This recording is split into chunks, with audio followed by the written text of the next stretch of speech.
한 소녀에게 새소리가 먼저 들렸습니다. 그 다음으로 통증이 느껴졌습니다. 소녀가 진흙 속에서 눈을 떴을 땐 한쪽 눈은 부어올라 떠지지 않았고 안경은 사라지고 없었습니다. 보이는 것이라곤 흐릿한 초록과 그 위로 까마득히 솟은 나무들의 천장뿐이었습니다. 여기가 어디인지 그녀는 알지 못했습니다. 다만 한 가지는 분명했습니다. 바로 곁에 비행기 좌석 한 줄이 처박혀 있었습니다. 밀림 한복판에 비행기 의자가 말입니다. 그제야 기억이 돌아왔습니다. 번개, 비명, 그리고 발밑에서 통째로 사라지던 세상. 그녀는 방금 하늘에서 떨어진 것입니다.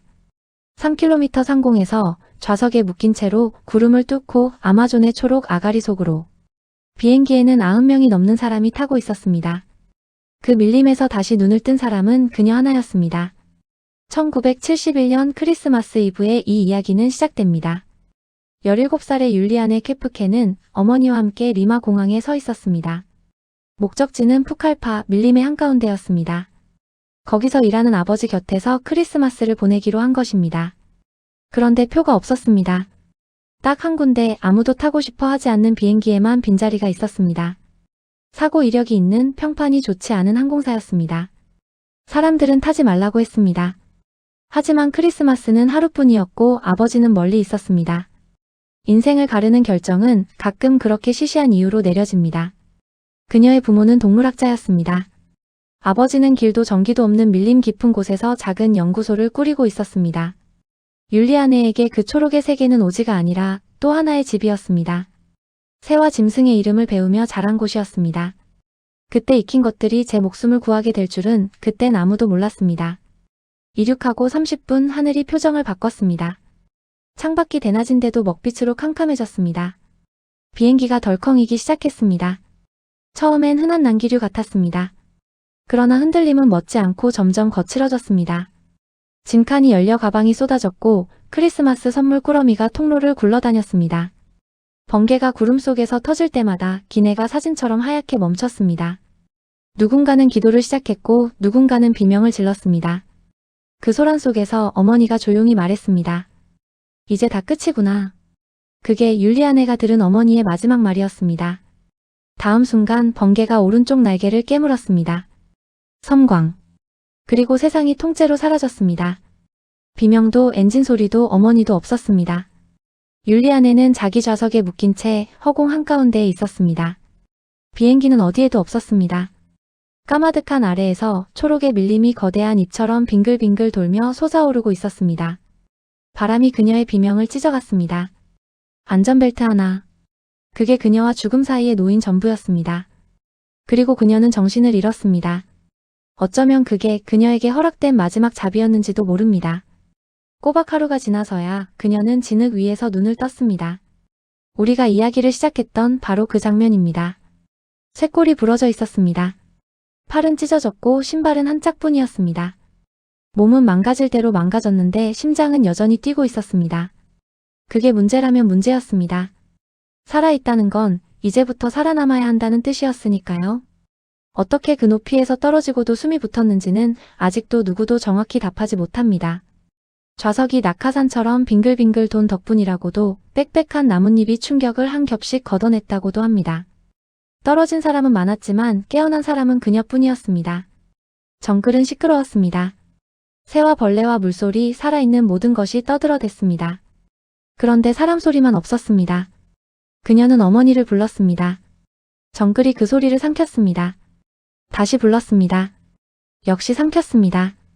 어머니가 어디 있는지 그녀는 알 수 없었습니다. 다만 곁에 없다는 것만은 알 수 있었습니다. 보통의 17이었다면 거기서 끝이었을 겁니다. 길도 없고 앞도 흐린 소녀가 아마존 한복판에 떨어졌으니까요. 그러나 율리아네는 한 가지를 알고 있었습니다. 정글은 그녀를 미워하지 않는다는 것. 정글은 그녀에게 아무 관심도 없다는 것. 그 무관심이 미움보다 무서웠지만 동시에 그건 빈틈이기도 했습니다. 그리고 그녀에겐 아버지가 쥐어준 열쇠가 하나 있었습니다. 길을 잃거든 물을 찾아라. 물이 흐르는 쪽으로 따라가라. 개울은 시내로, 시내는 강으로, 강은 결국 사람에게로 흘러가니까. 그래서 그녀는 일어섰습니다. 한쪽 신발로 물소리를 향해. 처음엔 가느다란 셈이었습니다. 그것이 개울이 되고 개울이 시내가 되었습니다. 그녀는 그 물길을 붙들고 걷고 또 헤엄치며 하류로 내려갔습니다. 맨발이 돌에 찍혔습니다. 먹을 거라곤 가방에서 떨어진 사탕 몇 개가 전부였고 그마저 떨어지자 위장은 그저 통증이 되었습니다. 강물만이 그녀의 편이었습니다. 강은 말이 없었지만 적어도 한 방향을 가리키고 있었으니까요. 그녀는 그 침묵의 안내를 따라 하루를 또 하루에 이어붙였습니다. 물속에 그녀만 있는 건 아니었습니다. 카이만 악어가 둑에서 그녀를 노려보다 첨벙 물속으로 미끄러졌습니다. 보통 사람이라면 거기서 얼어붙었을 겁니다. 그러나 아버지의 목소리가 떠올랐습니다. 피라냐는 고인 물에서나 사람을 문다고, 흐르는 강 한복판이 차라리 안전하다고. 그래서 그녀는 악어가 지켜보는 강물 한가운데로 걸어 들어갔습니다. 공포보다 아버지의 말을 믿기로 한 것입니다. 한 번은 자기처럼 하늘에서 떨어진 사람들의 흔적을 지나야 했습니다. 그녀는 차마 오래 보지 못하고 어머니가 아니기를 빌며 다시 물 쪽으로 걸음을 옮겼습니다. 멈추면 자기도 그 자리에 남을 것 같았으니까요. 며칠째 머리 위로 비행기 소리가 지나갔습니다. 그녀를 찾는 구족이었습니다. 그녀는 고개를 들고 손을 흔들었습니다. 소용없었습니다. 초록의 지붕은 두꺼웠고 그녀는 그 아래 묻힌 점 하나에 불과했습니다. 엔진 소리는 다가왔다 멀어졌습니다. 또 다가왔다 또 멀어졌습니다. 그러다 어느 날 소리마저 끊겼습니다.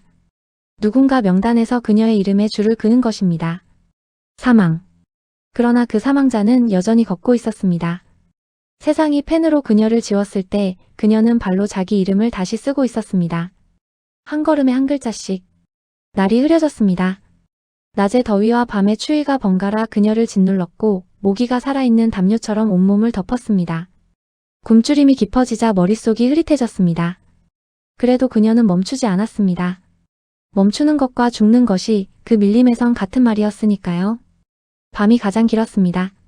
해가 지면 정글은 다른 짐승이 되었습니다. 보이지 않는 무언가가 덤불을 스쳤고 울음소리가 어둠 속에서 가까워졌다 멀어졌습니다. 그녀는 좌석 쿠션 하나에 몸을 웅크리고 아침이 오기만을 기다렸습니다. 아침은 늘 더디게 왔습니다. 그러다 팔의 상처에서 뭔가 꿈틀거렸습니다. 구더기였습니다. 그녀의 살을 제 집으로 삼은 것입니다. 그녀는 그것을 멍하니 바라보다 오래된 장면 하나를 떠올렸습니다. 아버지가 똑같이 구더기 승계의 상처를 휘발유로 씻어내던 모습이었습니다. 마침 그녀는 강가에서 버려진 작은 배 한 척과 그 곁에 오두막을 막 찾아낸 참이었습니다. 배에는 연료가 있었습니다. 그녀는 이를 악물고 그 기름을 상처에 부었습니다. 불에 대는 듯 했지만 구더기들은 기어 나왔습니다. 아버지의 낡은 기억 하나가 그녀를 또 한 번 살린 것입니다. 그녀는 그 오두막에 쓰러져 빗물을 마시며 버텼습니다. 더는 한 발짝도 뗄 힘이 없었습니다. 그리고 바로 다음 날 사람의 목소리가 들려왔습니다. 강으로 일하러 온 벌목꾼들이었습니다. 흙과 피로 뒤덮인 그 형체를 보고 그들은 처음에 물의 정령인 줄 알았다고 합니다. 반쯤 죽은 금발의 소녀가 강가에 앉아 있었으니까요. 그들은 그녀에게 먹을 것을 주고 상처를 싸맸습니다. 그리고 이튿날 카누에 태워 긴 강을 따라 사람들이 사는 곳으로 데려갔습니다. 추락한 지 열하루 며칠 뒤 그녀는 아버지와 다시 만났습니다. 어머니는 끝내 돌아오지 못했습니다. 그래도 아버지에겐 살아 돌아온 딸이 있었습니다. 그 비행기에 가족을 실어보낸 모든 집 가운데 빈자리 곁에 산 사람이 남은 집은 그 집 하나뿐이었습니다. 왜 하필 그녀였는지 거기엔 아무런 이유도 없었습니다. 비극은 공평하지 않고 생존은 그보다 더 공평하지 않으니까요. 그리고 한 가지 기이한 이야기가 더 있습니다.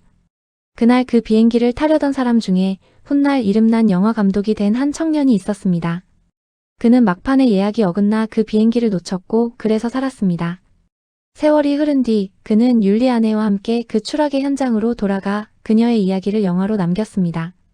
같은 비행기를 두고 한 사람은 타지 못해 살았고 한 사람은 타고도 살았습니다. 운명이란 가끔 그렇게 알 수 없는 표정을 짓습니다.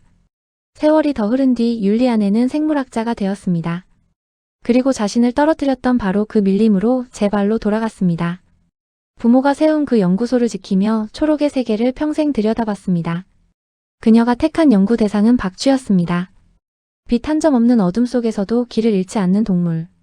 어쩌면 그녀는 거기서 자신과 닮은 무언가를 보았는지도 모릅니다. 그녀를 살린 건 기적이 아니었습니다. 3km를 떨어지고도 숨이 붙은 건 우연이었을지 몰라도 그 뒤 열하루를 버틴 건 우연이 아니었습니다. 그것은 물을 따라가라던 한마디였고 개의 상처를 씻어내던 오래된 장면이었고 정글을 두려워하지 않는 법을 가르친 어린 시절이었습니다. 부모가 무심코 쥐어준 그 모든 것이 그녀의 마지막 비상식량이었던 셈입니다. 정글은 그녀를 하늘에서 떨어뜨렸습니다. 그리고 그녀는 그 정글을 제 발로 걸어 나왔습니다. 혼자서 맨발로 열하루를 걸어서요. 떨어지는 건 한순간이었고 걸어 나오는 데는 열하루가 걸렸습니다. 그리고 그 열하루는 평생 그녀를 따라다녔습니다.